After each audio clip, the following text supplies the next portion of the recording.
Bible में नूह की कहानी आस्था, आज्ञाकारिता और ईश्वरीय हस्तक्षेप की एक कालातीत कहानी है। उत्पत्ति की पुस्तक में नूह को एक ऐसे समय में रहने वाले धर्मी व्यक्ति के रूप में दर्शाया गया है जब दुष्टता और भ्रष्टाचार पूरी पृथ्वी पर फैले हुए थे। प्रचलित नैतिक पतन के बावजूद नूह ईश्वर के प्रति वफादार रहा। मानवता की दुष्टता से दुखी ईश्वर ने पृथ्वी को साफ करने और नई शुरुआत करने के लिए एक महान बाढ़ भेजने का फैसला किया। परमेश्वर, नूह, मैंने मानवता की दुष्टता देखी है। मैंने पृथ्वी को साफ करने के लिए बाढ़ भेजने का निर्णय लिया है। लेकिन तुम्हें, नूह, मैंने बचाना चुना है। बाढ़ से बचने के लिए एक जहाज बना और हर प्रकार के जानवरों के जोड़े इकट्ठा करें।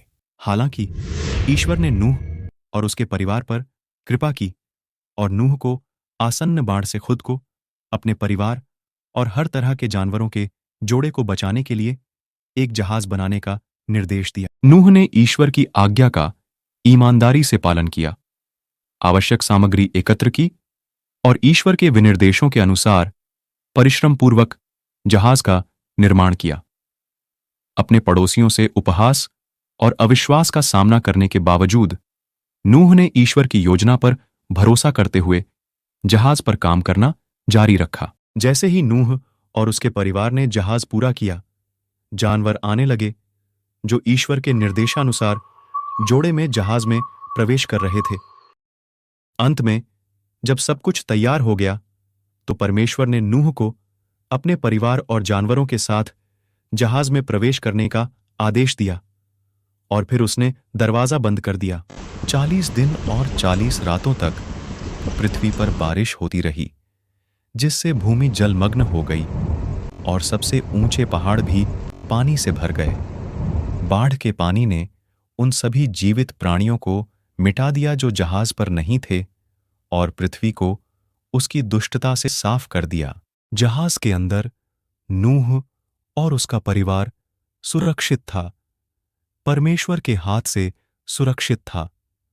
उन्होंने जानवरों की देखभाल की और धैर्यपूर्वक पानी के कम होने का इंतजार किया। कई महीनों के बाद जहाज अरारत के पहाड़ों पर आकर रुका। नूह ने सूखी जमीन की तलाश में 40 दिन के पश्चात अपने बनाए हुए जहाज की खिड़की को खोलकर एक कौवा उड़ा दिया।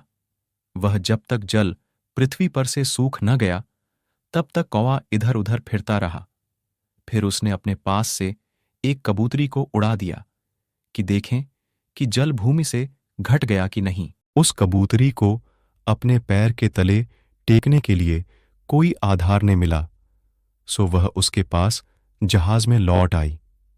क्योंकि सारी पृथ्वी के ऊपर जल ही जल छाया था, तब उसने हाथ बढ़ाकर उसे अपने पास जहाज में ले लिया। तब और 7 दिन तक ठहरकर उसने उसी कबूतरी को जहाज में से फिर उड़ा दिया। और जब वह जैतून की शाखा लेकर लौटा तो उसे पता चला कि पानी इतना कम हो गया था कि वे जहाज से बाहर निकल सकते थे।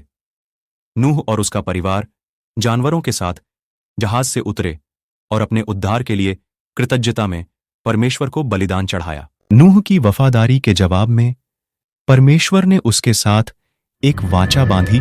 परमेश्वर, यह इंद्रधनुष तुम्हारे साथ मेरी वाचा का प्रतीक है। नूह, मैं वादा करता हूं कि फिर कभी भी पृथ्वी को बाढ़ से नष्ट नहीं करूंगा। आगे बढ़ो और बढ़ो, क्योंकि तुम पर मेरे अनुग्रह की दृष्टि है। नूह की कहानी संदेह और प्रतिकूलता के बावजूद भी परमेश्वर की योजना में विश्वास, आज्ञाकारिता और भरोसे के महत्व की एक शक्तिशाली याद दिलाती है।